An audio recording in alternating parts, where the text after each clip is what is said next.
And we're back. We are United by Rice, where we talk about all things API NH, from entertainment to authors to painters. We should get a painter on soon. That'd be cool. My name is Junko Goda, and I'm here with my co-host. I'm Ben Lee. It's nice to see you, Junko. Good to see you, Ben. I like that you just threw painter into I was the like, intro. ooh. Yeah. Now expanding our spectrum of potential guests as we move into the art world. Yeah, But that'd be awesome. But yeah. I guess we just for once, we were actually in the same place at the same time, which was New York Comic Con. I'm kind of interested in hearing like key highlights for you because that was your first New York Comic Con, right? No. Oh, no, I've no. been to. I actually went last year. Okay. It is the first that I've gone to thinking about our podcast and Right, with that lens. yeah. But I went last year too, and I think I Oh, okay. probably went pre-pandemic once. Mhm. I remember going at least and thinking, oh, this is a nice Comic-Con, much smaller than the San Diego one, but I think it's pretty darn big now. Well, everything's small compared to San Diego Comic Con. That's Yeah. like, yeah, you can't really compare San Diego to anything else. San Diego is just its own beast for sure. Yeah, New York Comic Con. So this year, this year is my 9th year doing cons. So I have to count them back. But and 9th year doing the New York one. I actually am not sure because I don't always do Okay. the New York ones. So I actually have to go back in my I guess con history, and but this must be my at least minimally my 6th, I think. Okay. Yeah. And you also did, I think, that like an anime Anime con. NYCC was in September, I think. Yeah, out or in maybe New late York too. August, something like that. That's right. Late August. That's right. Well, I can tell you more about my experience. One of them was actually interviewing our guest for this episode, Shioli Kitsuna, who I didn't interview live, but I interviewed while she was in Japan and I was virtual. And I'll tell you, like, as an experience, you and I have both done this. We've recorded some intros, and I know I've done some interviews while on the road. It can be stressful. It's one of the things for all you podcasters out there who have any advice, like, I'll pack, my suitcase with, remote camera, a remote mic, basically the stuff I'm using now to make sure I'm prepared. But inevitably, I'll forget something. Like I forgot, for instance, that my MacBook is a newer MacBook, but my webcam or my camera. Oh, it's USB. Yeah, exactly. Okay, so the morning of, I was scrambling. Oh crap! Where do I find an adapter? Which I have so many adapters, like literally right here. Well, of course, yeah. And at home, I've got more than enough too. But on the road, you gotta overpack. You gotta overpack. I just got to leave it in my suitcase. You're right, or in my backpack. So. But the other thing was, I don't remember, but I'm sure I was attending a press conference at New York Comic Con and didn't have time to go back to my hotel. So I also had to find a spot within the convention center to do it. And as you know, there are no real quiet spots in a Comic Con. No. They do have a professional and press area, but even that can be loud. So, thank you to, I think, Rotten Tomatoes, because I basically just snuck into their little private room that nobody was sitting in. And I just, rolled the dice, said, okay, hopefully no one will interrupt me for 30 minutes, and was able to do my interview with her. Yeah. I guess in those places, like, if you're doing it on the fly like that, I guess like noise canceling and I hope everything goes well. Yeah. Now, why don't you tell us about your Comic-Con? I know I saw you, like, somehow in the 150,000 people that attend Comic-Con, we ran into each other accidentally. And it was, in fact, nonetheless. And it is, in fact, the only time I saw you the entire con. So I know you were busy. What were you up to? So this time I was with Viz Media, as usual, and it was the Akira Himekawas.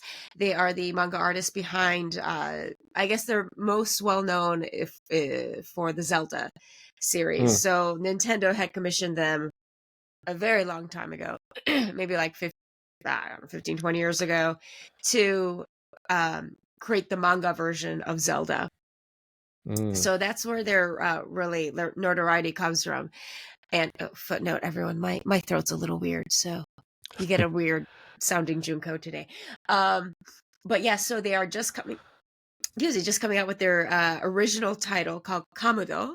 They are on the first volume just came out. If you really like the classic arts of like Final Fantasy, a lot of that original concept art that got really famous. It's it's just as like visually rich. And this is actually, unlike Zelda, which is a Nintendo title, it already has a story. This is their own original story and world building. So if you really like that rich, lush world building that's set in a lot of mythology, a lot of ancient mythology, their mythology is a lot of ancient Japanese mythology. So, and it has a lot to do with a lot of dragons and different animals too. So I was interpreting for them, and also the original voice for Akane in Ranma 1/2.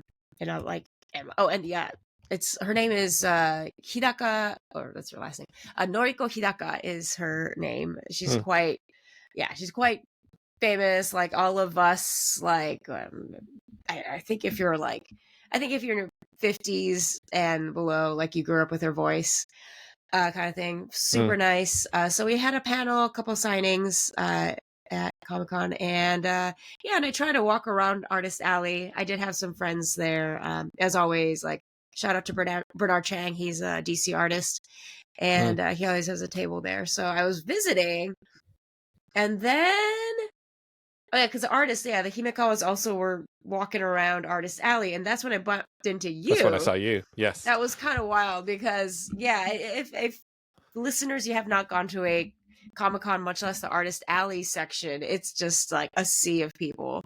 So it was kind of good timing. I actually even saw you. It was kind of amazing. Now, so you couple panels, when they're doing their autograph signings, you're also next to them, and you're like, if fans want to talk to them, you have to interpret, basically. Yeah, and I'm trying to, each fan is getting their 2.5 minutes with the artist, kind of thing. Some of them just want to sit there and watch. Some of them are really excited to engage with them and ask questions, and it really, depends from person to person. So, just making sure that was like that 2.5 minutes, is a good memory for them. Okay. And you seem to be busy in the evenings too. It looked like you went to a couple interesting events. Oh yes, yeah. So the night I got there, I went to. It was still the soft opening. No, previews. I'm like, what? That's a restaurant term. Previews for Kristen Chenoweth's new show, which was Queen of Versailles. My friend is in it. Melody Boutique. So, like, shout out to Melody. It is a musical based on a reality. Well, I guess she's now a reality star person, but she was known. Yeah, like they were going to build a replica of like the Palace of Versailles somewhere in Florida or something like that. And this is sounds about right. Yeah, and this is around like the Lehman crash, so they had to like let go of the property at one point. It's a lot of like ups and downs. She has a very interesting life, and I think there's a documentary about her. I didn't know much about her. With musicals and plays and stuff, and movies too, I like to go in completely blind. So, so it was a lot like it was really interesting. I think, and it is by Steven Schwartz. Who was the mastermind behind Wicked. Queen of Versailles is not a Wicked. I think a Wicked phenomena happens to like even the best of best artists like once in their careers, like, right? Because Wicked just had their 10th anniversary. So obviously don't go in there like expecting Wicked, but it's a very well told story. And he's always really good with reflecting on what is lost and gained when you are going towards a specific goal in your life. So he's good at capturing that, and this definitely had to be Kristen Chenoweth, because towards the end, with Stephen Schwartz's music and her her talents, they can communicate so much by doing so little towards the end. So I Yeah. thought that was and then the Well, I second mean, show I saw. Oh yeah, that's Broadway yeah, Hall of Fame right there, right? yeah, So, yeah. So I was yeah. super lucky to see it. The second show I saw was at the Lincoln Center. It's called Kyoto, about the Kyoto Accords. Mm, And that one has kind of stuck with me because it really looks at 35, 40 years of history of all these countries trying to figure out and trying to come to being on the same page when it comes to climate change, and mm, just how easily manipulated the system can be. And it also is very reflective about how our system on the back end can be manipulated. So um, yeah, and so it's at the Lincoln Center. It's off Broadway, and my friend Fio Chin is also in that show. So shout out to mm. him. So I got to catch those. Yes, and then after that was just hang out with my girlfriends. We always have our Yeah. traditional end of the con season meetup. So those were the shows I caught. If I'm correct, I don't know New York that well, but Lincoln Center is right across from one of the Trump towers. Any of the Trumps jump in to listen about climate change? No, it's not. I don't think it's directly. Like Lincoln Center is kind of. I don't. And I went there at night anyway, and I just remember like I don't know. I remember the Lincoln's like like the Lincoln Center facade and everything. I don't know. I Mhm. don't remember what's behind me. So no, I thought Twin Towers was like nah. I It's on think it's its. pretty close. I think it's pretty close. Yeah, it's close. That's But what it's my not memory within. tells me. Yeah, but it's not within like You don't see it? spitting Okay. distance. Yeah. Okay. It's not staring down at you in climate change. Okay. Well, Exactly. you know, I enjoy most Comic Cons I go to. I enjoyed this one too. It's always amazing how little I can accomplish because everything You have to takes wait a all long the time to time. walk to everything. There's a lot of Yeah. waiting. There's a lot of Yeah. scheduling changes. Yep. So I did a couple pressers. But the one probably worth talking about here. Did you know, by the way, Simu has a new show coming out? I guess. Oh wait, what was it? What was the buzz? What's the It- info? well, I didn't know, so I don't think Okay. most people know. Until I got an email a couple weeks before New York Oh. Comic Con to invite me to like a panel or something. But Ah.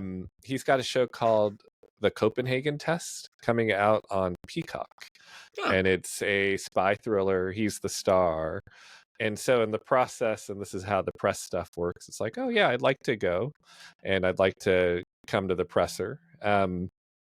Can you send me some screeners so I could watch, Mm. a little bit of the show? And they had 4 episodes that I could watch. Okay. I actually think it's pretty good. So Okay. the premise, and I guess it's not too far fetched, is Mhm. he is like a special ops, basically a sniper, special forces guy, and you kind of see, I guess, what ultimately is a flashback in the opening moments of the pilot, and then you flash forward a couple of years, and he's working for an organization called the Orphanage, which is essentially what if all of the U.S. intelligence agencies had a watchdog, like another group that was like secretly watching them, almost like Oh, okay. internal affairs above all of them. Yeah. Right. So he works for that agency. Uh-huh. But then ultimately, you find out that, and I don't think this is a big spoiler, that he was hacked, meaning Like it was. through some, Mm. Substance that I won't go into detail of how it got into his body or anything. Oh, okay. Like biohacked, you mean? Exactly. Another entity, another agency, another foreign body we don't actually know Right. now can kind of see the things he sees. Basically, like Oh, they have interesting. him as Google glasses, and Right. so now they're able to see everything that he can see. Yeah. So then the show ultimately becomes, well, they figure this out, so now he has to act like he's not hacked in order to try to catch the hackers. And Interesting. yeah, and it's interesting, and it's a there's I'm trying to remember the co-star. I should have looked this up, but Oh, good. Because I mean, well, no, actually, when no does real it come big out? names. It Okay, comes when does out. it It come doesn't come out? out. Oh yeah, good question. So it comes Yeah. out December Oh, okay. 27th, I believe. Oh, wow. That's an interesting Yeah. release schedule. Well, yeah, there might be something to read into that. and I believe it's a total of 8 episodes. So I got the first Okay. 4, and it all comes out and drops on Peacock on the Okay. 27th. And so, and Interesting. I think what I read into it is it's like good holiday fun, binge worthy I guess television, so. meaning like Okay. you could sit there and watch it. But there is some, it's also a show that you kind of have to watch. Like it's not a Mm-hmm. show that you can like Of be course. multitasking, because there are a lot of little Okay. subtle things happening and a lot of different secrets, and who do Okay. you trust and who do you not trust, typical spy stuff. Yeah, yeah, yeah, So yeah. Yeah, yeah. And trying yeah, to be clever and like, I'm sure there's scenes where he's like writing things on a piece of paper without looking at it, and he'll put it up to someone exactly. without You looking at you you might even be it. predicting a scene. Yeah. Now, what I Yeah. so my experience was quite fun and interesting, is because Good. I watched the panel, which he Yeah. was a part of, Right. but before that I had gone to the presser, which was only meant to be the 2 showrunners. Hmm. Um, and they sit you down at a table with 3 other press people, and you basically go around the table and you just each ask a question until you run Mhm. out of time. And I never even looked, but over in the corner, it's like I heard this person talking like really loud. It's like, God, who's this other person talking really loud? Yeah. And I finally peeked over, and it was Simu over there Uh, doing another interview yeah. for probably a big outlet. But when he was done, he came over and sat at our table and sat right next to me, and we Oh, got to ask him a were question. you So fangirling deep down uh, inside? Were you fangirling? when we talk about like the people we talk about on this show, there are a handful of people that you're like, okay, who are the biggest Asian actors right now? And he definitely Right. is one of them, right? So a little bit of fangirling. I think what I noticed about him in the short interaction is he does have presence, right? He does have like that Mm. TV star, movie star presence. Like he just Mm. has charisma. Oh, He just yeah. kind of like really like grabs attention Yeah. and Yeah. sucks Yeah. it away from people. Yeah. Actually, I had an unexpected run-in. Well, I'm Mm. not starstruck by this person anymore because he's part of the little Tokyo community, but surprise, surprise. So after the panel, and we go backstage, and what was it? Yeah, I was like a little bit behind, and I came around, and it was actually George Takei and Brad, his Oh, husband. Yeah, that was an unexpected thing. So they were in the back because they were promoting their children's book, George's sure. new children's book, which I think I will have to, bring up right now. Children's book, and so my artists, they are, let's see, in their like early 60s, Mm. maybe 65, and they knew him. But I'm like, Okay. they grew up in Japan and stuff, but I'm like, oh, I mean, I guess they know George Takei kind of Mm. thing. Well, that's So, cool. yeah, so That's a then, legend. And yeah, that so then I went up to them. Well, first of all, you have to always talk to Brad. But then I was mm. like, oh, I totally like talked to George. I was like, Uncle George. I'm like, hey, da da da da da. Because then I could bring in a lot of little Tokyo stuff, and I was like, Yeah.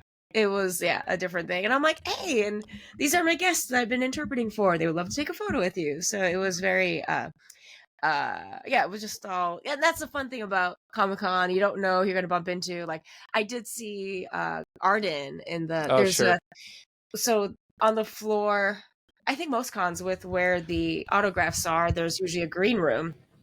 There's food and food and drinks, but there's usually also a massage therapist back there too, and you can like sign up Be and, my little Arden oh Cho yeah, signed photo. oh there you go. Yeah.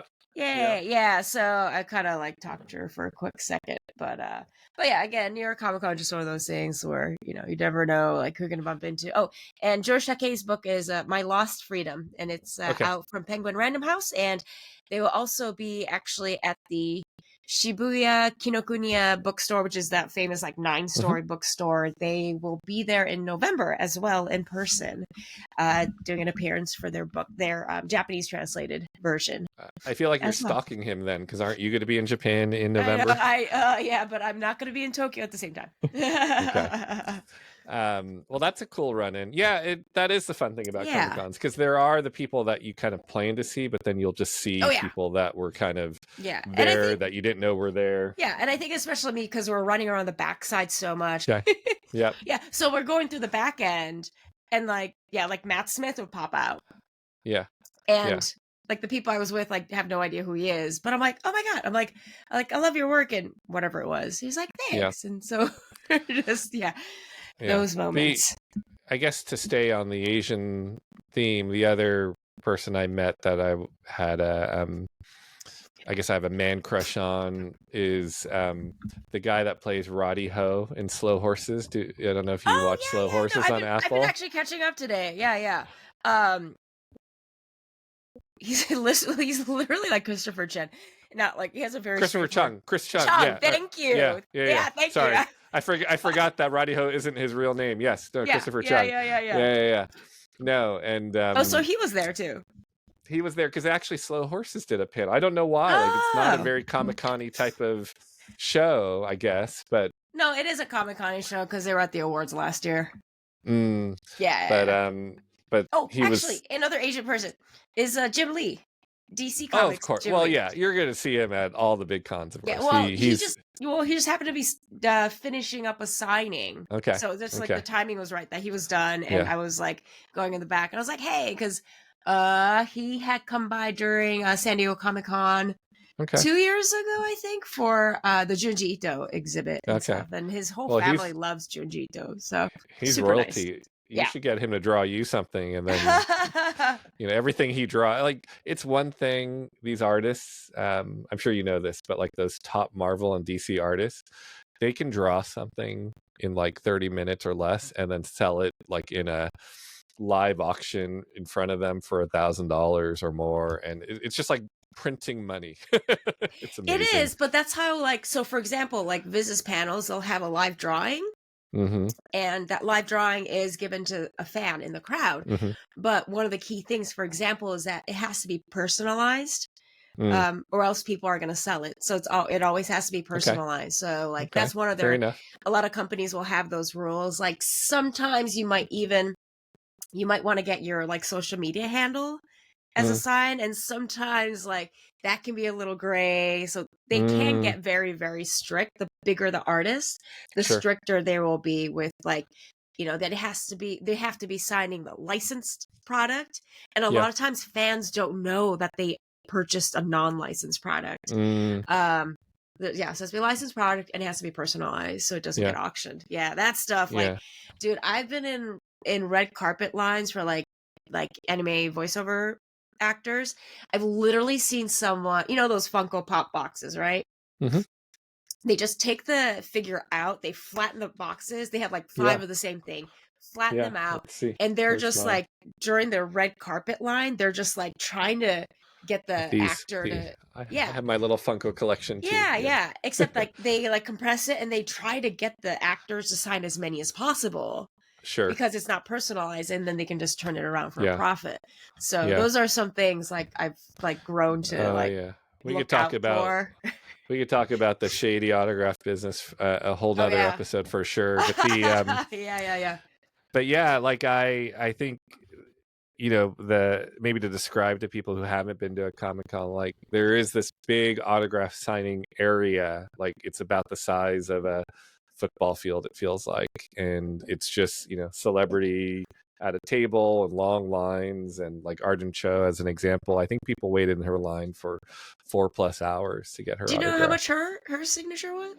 I think her signature. I think it wasn't that much. I think it was like $60 or $80. But then if you, let's say you wanted to go get Sigourney Weaver's autograph, and she's royalty, right? Like, that would have cost you probably like $250. And then there's like, sounds about right. And then there's like different prices if you're getting something big signed or memorabilia signed, like you were kind of describing. So like Brad and George. So Brad would be the one selling different prints of George down the line.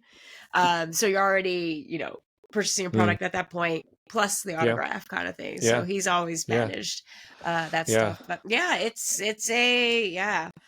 well, I wish you luck on your own voice acting gigs, like part of the reason you have a sore throat, because one thing I definitely observed, like you would think it's the actors on mainstream shows and movies that are the popular people in Comic-Con doing autographs, and they are, but I tell you, like the voice actors from all Oh the yeah. Japanese anime and the video games, like they have huge fan bases. Oh Like yeah. Hell yeah. I would have never known like any of their actual real people's names. I just Mhm. usually don't know that stuff, but I think you get on a big IP property as a voice actor Yep. and you have your career made as far as if you're okay with like Yeah. dealing with the public, you could just sign autographs at cons the rest Well, of your that's the thing. life. Even if, yeah, as long as you've plugged into one big franchise, like Issa Briones, like heaven forbid Mm, something, she has to take a rest or something, yeah. but she can still keep signing She was in autographs and Star making Trek. money. Yes. Yeah, she was in So Star Trek. anyone like, Yeah. or any of my friends who are, Ghost of Tsushima, like my Mm, friend Daisuke, he plays the main character in that video game, so video game franchises, anime, yeah, it's a whole thing. Like, yeah. was it my no Robbie Damon? He actually was Mm, the originator of the English tuxedo mask okay. for Okay. Sailor Moon. So he's been at it for a couple decades, but Yeah. I always see him at, I think, most of the cons now. Mm, Always yeah. signing. Yeah. Yeah. Yeah, And they, it's a big deal. I know we talk about like the bigger cons like New York and San Diego, but there's cons all year Yeah. round, like almost every Yeah. weekend, right? So Pretty yeah. much. Yeah. Yeah. Yeah. Yeah. So it is quite an industry. It's quite an industry. Yeah. Well, very fun. Yes. So Let me talk a little yeah. bit about our guest Invasion. Yeah. Shioli. Uh, Invasion's been on Apple TV now for 3 seasons, Three? and I Yeah. think they're probably right about to air the last episode of season 3. If Oh, not, it okay. just aired, depending on when you watch this or listen to this podcast. But I'm going to venture to guess a lot of people haven't watched this show because, like a lot of Apple TV shows, it tends to not be marketed too heavily. It Yeah, tends to but not yeah. get a whole lot of attention at award shows or anything. But they're with Apple TV. They're now on like season 5 of For All Mankind and Yeah. season Yeah. 3 of Yeah. Invasion, and like the shows they do make are pretty good quality shows, Yeah, often high budget. they're Yeah. very high quality. Yeah. Yeah. So this show is about an alien species. This is straight from the log line that makes contact with Earth, threatening humanity's existence through events that are unfolding in real time through the eyes of ordinary people across the globe. And Shioli, obviously, she's Japanese. I think basically for the first 2 seasons, she only speaks Japanese in the show, even though she Yeah. grew up much of her life in New Zealand, Australia, part of the world, and actually speaks perfectly good English. So this season she actually has started speaking English in a lot of the episodes and has really Mhm. become a central character in the show. I Yep. remember actually I know you watched some of the first season. Like she has this very sweet relationship with another female Japanese pilot, Yeah, if you yeah. remember, right? Yeah, yeah, yeah, at the beginning. And that was, I think, with her character and across the last 3 seasons. Yeah, I was more interested in hers, like her personal life versus once, like, oh, and I guess for both, it has like a War of the Worlds vibe because I mean, it's called Invasion, so obviously you're Yeah. seeing you're seeing humanity like pre-invasion and going into the invasion. So it was really nice in season 1 that we see everyone's relationships in their Hmm. respective worlds and stuff. Um, and then I think I might have to review some of the alien technology and how humanity's figured out how to communicate or try to communicate with the aliens. I think that was Yeah. more heavier in season 2 as the Yes. invasion is actually happening, but it's not War of the Worlds obvious like pew pew pew aliens coming to get you. It's a lot more subtle, and even myself watching it was like, oh, it's a very subtle invasion. But I guess in A that way, hu- it's kind of I sinister. think 100%. In fact, I think the first season you hardly even ever see the alien, Right. Which and is a so scary it very part. much, yeah. So it very much is character driven. I think also again somewhat unique. I mean, that first season aired, I think, in 2021. Yeah. Lesbian Asian couple or Right. relationship. You don't see Right. that too much in an American show. So Yeah. I remember that standing out to me. And then she just has these almost like the anime Japanese big eyes. So she She just like totally does. She totally does. stands out on screen, right? Yeah, And she and does. Yeah, and yeah, all yeah. she could do so much with just her expressions as far as Yeah. kind of And emotion. honestly, when it came out, it really fit the vibe of like the world we were living in because it was still It was 2021, right? COVID. Yes. Yeah, we Yeah. weren't really, we had the vaccine was out, but we were still like kind of world. Yeah. So the show really fit the vibe of the real world, I think. Well, and I think in many ways it still does, and I think that very Mm, much kind of is in yeah. line with the themes of the show about like xenophobia in general, because you just don't Mm-hmm. know still, I think, Yeah. why the aliens are here, what they want. Yeah. At least I won't spoil Right. what happens in season 3. I will Yeah. say in the beginning of season 3 and the way season 2 ended, you are generally led to believe that the aliens have gone and left. You're right. And so Yeah. what happens in That's season yeah. 3 is kind of picking up Right. from that. So Yeah. Well, so anyway, then what was oh yeah. what was your biggest takeaway from your interview with Shiori? Oh, well, okay. Only I will one. tell You can I only will tell choose you. one. I will tell you, and it was like felt huge regret as soon as I asked the question, because I was like, oh, that was a really dumb question. Wow, okay. But I'll actually ask you the question, because she had not, like I said, done any English lines in the Mm. show. Yeah. And sometimes you think, oh, is that because she didn't speak English very well? And then you kind of read her bio and talk to her in person, and you realize, oh, she speaks perfectly good English. So I asked her, like, is it any different doing lines in English than Japanese? And of course she said, no, not really. but Ah, yeah, but yeah, yeah. but I'm curious, like, for you, is there a difference? Is there a different part of your brain in any way, shape, or form? Is there a different, Yeah, I think you so. know? For me personally, I would say yes. I think for me, because I'm more of a physical person, is it probably manifests more physically, Mm-hmm. um, just like body language wise. Okay. Um, let's see. But yeah, there is. I think because there's like a specific terminology for the Japanese language. It's a high content language, in that like fewer words can express a lot more. Mm. Mm. And there's like a specific like linguistic term for it. So compared to English, Japanese is like a high information, and I think probably like Mandarin and Cantonese as well. Mm-hmm. uh maybe a lot more of the Asian languages. So Okay. I feel that I can usually extract a lot more information out of Japanese dialogue versus Mm. English dialogue. So in that way, I think with English dialogue, there might be more necessary to create more to Mm. fill in the gaps if there are, like the Mm. subtext, Mm. versus in Japanese. And this is also culturally too, of kind of second nature understanding the subtext. So Mm-hmm. I think, yeah, I think there's, Okay. because of those content of information between the languages, that there is a Okay. difference. Yeah. All right. So maybe my question wasn't so terrible. I guess my other takeaway is she is, of course, not exactly the same as the character on screen, but she does have a very similar demeanor, like kind of Mm, thoughtful, quiet, mm. because you never know what you're going to get, right? Yeah. And at least in her Yeah. Instagram, she comes across as a little bit more edgy Mm. and almost rocker like. So I thought, I don't know what she's going to be like, but she's very similar to Mitsuki, who's her character's name Ah, in okay. Invasion. Oh, cool, So cool. yeah. Oh, Well, sounds like with it was a good that, interview. Yay. yeah, well, with that, watch Apple TV's Invasion. Thank you for granting us the interview. And then, Junko, it was great to talk to you and catch up on New York Comic Con. Hope your throat feels better. Thank We you. are United by Rice and United by Rice podcast on Instagram. And as always, we are on iHeartRadio, Spotify, and YouTube. So thank you all for listening. And here is Shioli Kitsuna.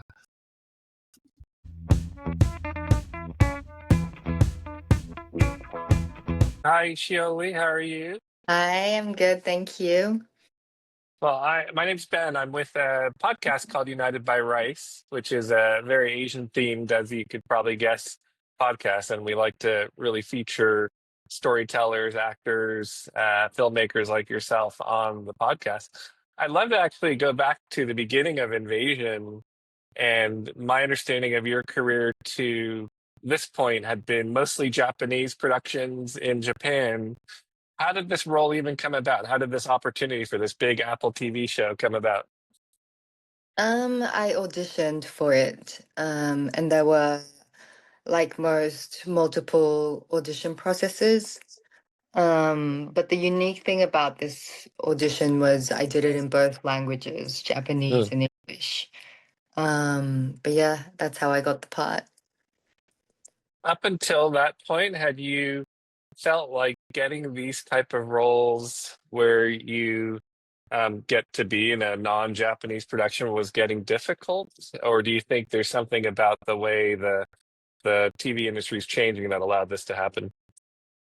Well, most of my career, like you mentioned, was in Japan, and at this stage, I hadn't been auditioning for that many years. Maybe I want to say like 4 years or something. Hmm. So, in general, I know it's not an easy thing to accomplish, booking a role. And I've always been like optimistic about like the future. So yeah, I'm not sure. I don't think I was auditioning long enough to really be able to place that in my head. Mm, mm. And I had seen you in maybe Deadpool, just little scenes, not a lot of opportunity to have lines. So it's certainly nice to see you get to grow in this role. So we're in season three, but it also feels like season one was so long ago. How long have you been in the in? How long have you been making this show? Oh my goodness. I think I started from the beginning of 2019, I'm pretty sure. Okay. So that's like 6 years. Yes. Yes. Yeah. And a lot of times now with streaming shows, we don't always find out if the show's being renewed. So, Mm. how do you manage your schedule and other projects around the possibility of getting this show renewed? I think I've been quite lucky, because whenever I know it's really difficult when you're actually having like an option, like for me, it was like a 6 season option with Apple. Mm, And I quickly found out after trying to do something else, after season one, that it, required a lot of um, processes to try and do something else. But for me, because, even during the strike or COVID, um, things were still kind of happening back in Japan. So I was mhm, kind of able to navigate doing other projects while kind of quarantining here or waiting for the strike to end and things like that. So I think I've been on the lucky side with that. mhm. And when you first read the script for this show, what did you think of it? An alien show, big genre show from Apple. Is it like anything you had ever done before? No, because it is a, alien invasion show. When you first think about it, hear about it, you feel like you've seen a million of series like this. But I think what I really liked about Invasion was that it was focused completely on the characters versus the alien. If anything, like I think with the first season, people were shocked to have seen like very few images of the alien. And some Right. people were like, we need more. Um, but it's how we're affected as humans and emotionally what we go through when things like that happen. And obviously it's like a kind of like an omniverse, and we have like four main characters, all different background, ethnicity, age. And I thought that was really unique. Hmm. Hmm. It is very unique. It's a very multicultural show, of course, and with each of the Mhm. characters being very different and telling very different stories.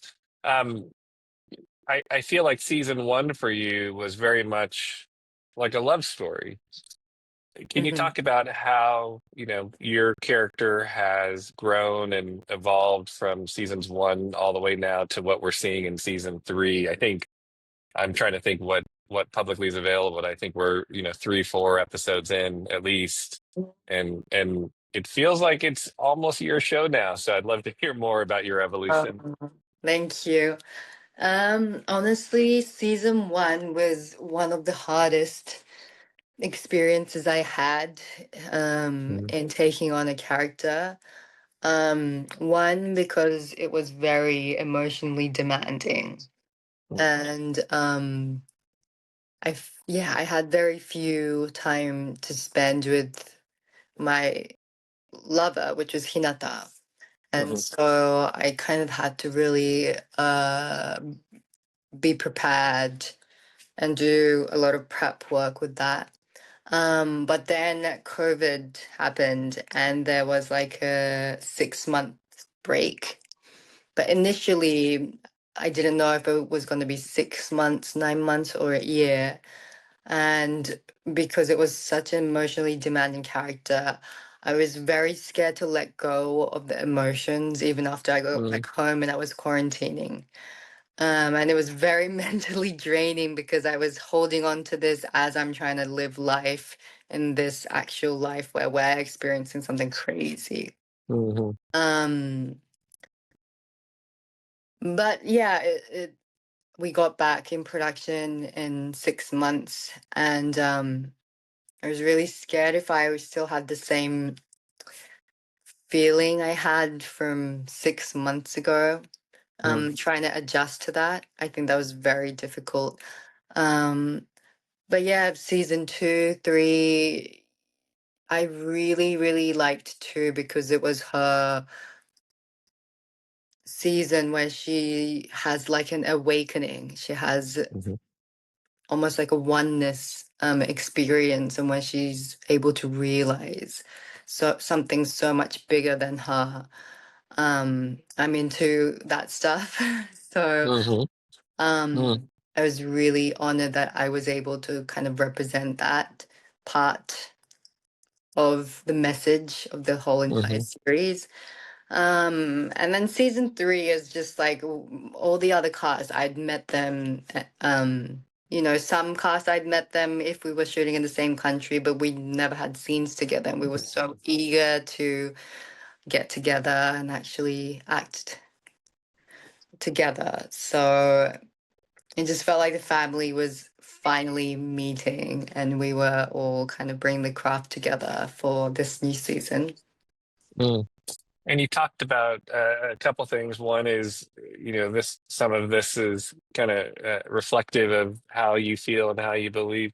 How do you get yourself into the mindset of, because a lot of your scenes, it's just you, right? And you're having to,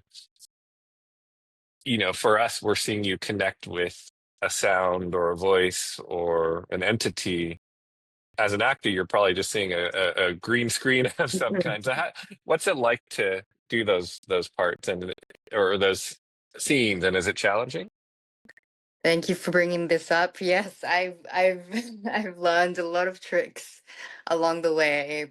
My character's always like solo traveling, trying to figure things out alone.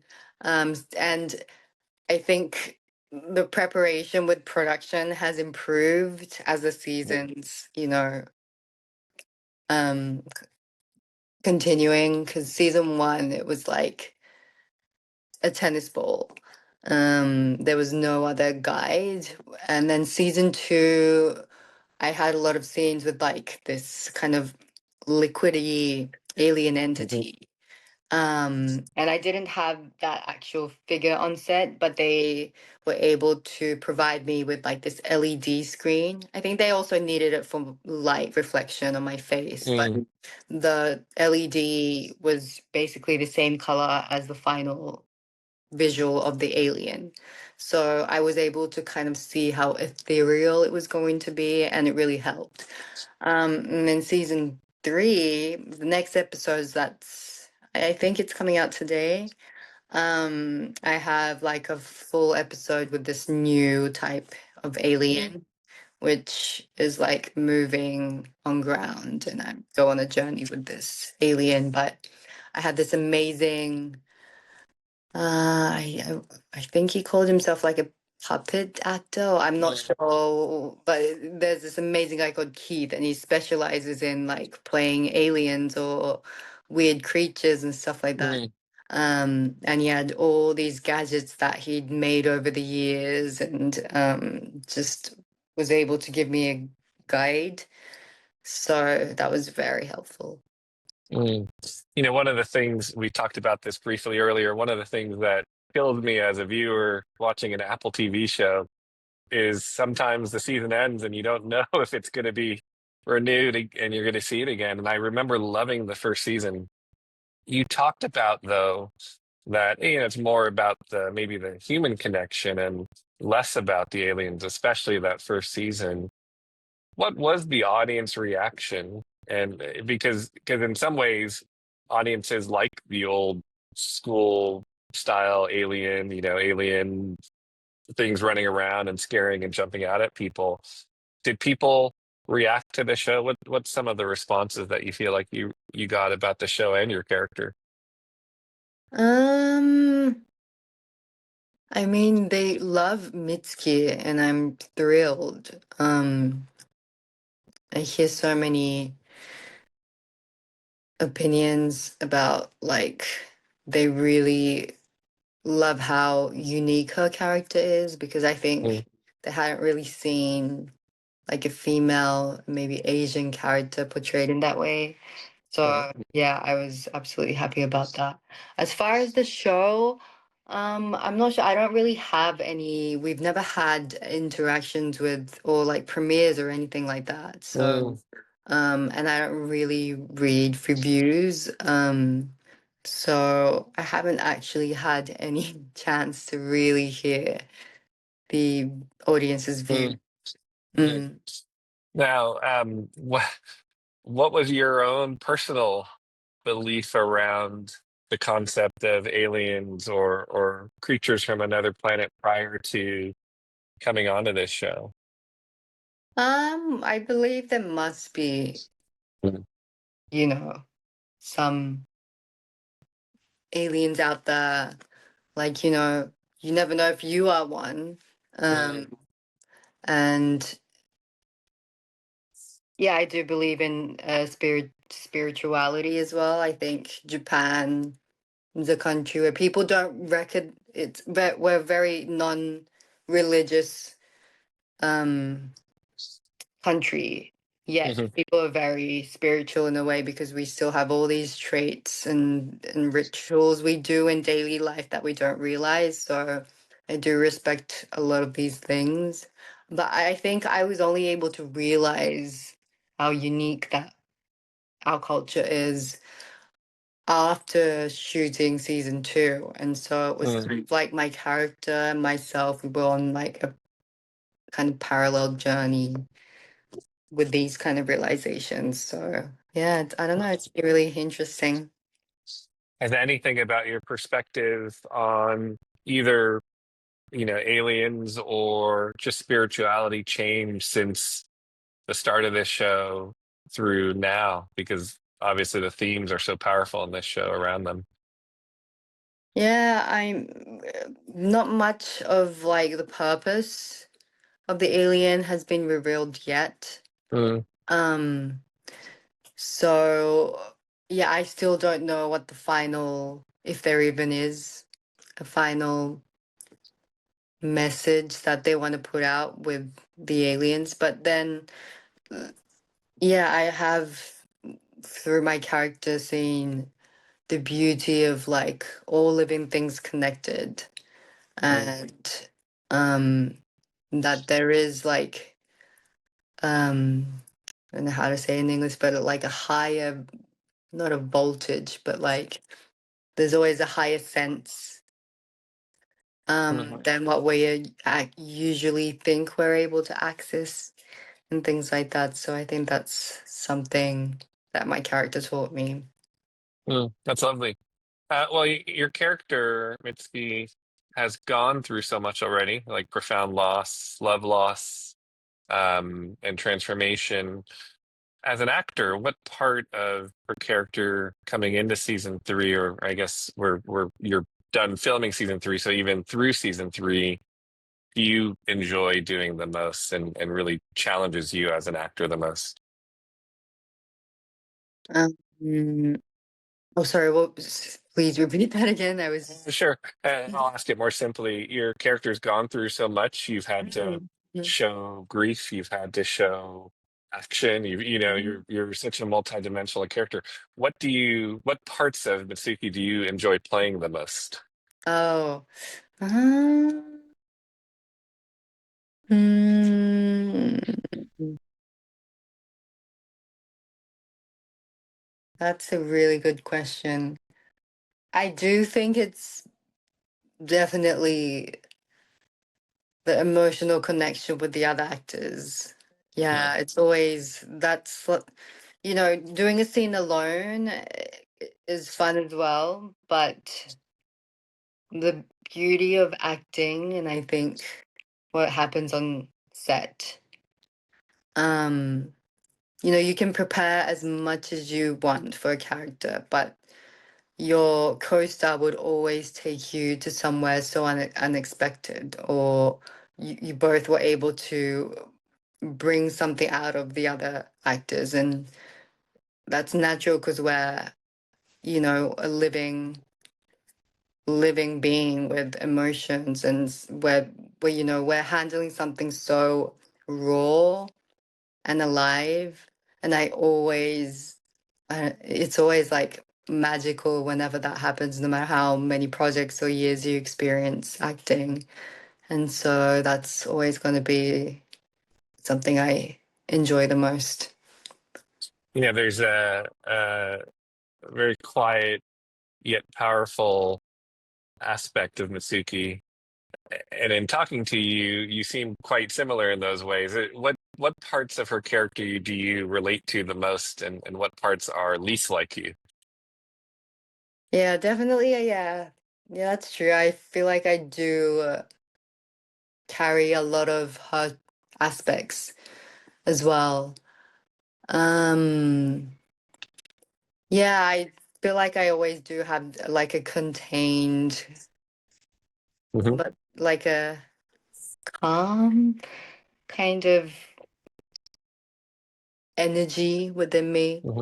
Hmm. What's different is I'm not as badass as her, and I don't do well in numbers at all. That was one thing I struggled with season one. It was all in Japanese, but there was so many scenes where I was like, connect the A5127 and this and that, and I was like, oh my God, this is yeah, Mm. I'm not very good with numbers, so mm. And now I understand you grew up also speaking English, right? Not only Japanese and learning English more recently, but it Mhm. but to your point, season one, you pretty much only spoke Japanese. Is it different for you to now have a lot more lines where you're speaking both languages? Is it hard as an actor to do that? Um, Not really. I struggled at first in trying to find the balance with because Mitsuki's speaking in a Japanese accented English. Mhm. And I was born and raised in Australia, so I have like a very mild Aussie accent. Sure. Um, so yeah, I think I just sent a bunch of voice memos to the director during season two, and because he wanted to test out the level of how much the accent was going to be, and to always have that consistent. Because no one, if with other accents, I feel like they always have like someone to teach them how to do maybe even like a Russian English accent, but there was like no Mm. one to teach me how to do a Japanese accented English. And although my friends here in Japan have that accent, everyone has a very different accent. So Mm. yeah, that was one thing I had to practice. But from season three, just because I'd done like a whole season of that, I think I still remembered a lot of that, so it wasn't as hard. I see.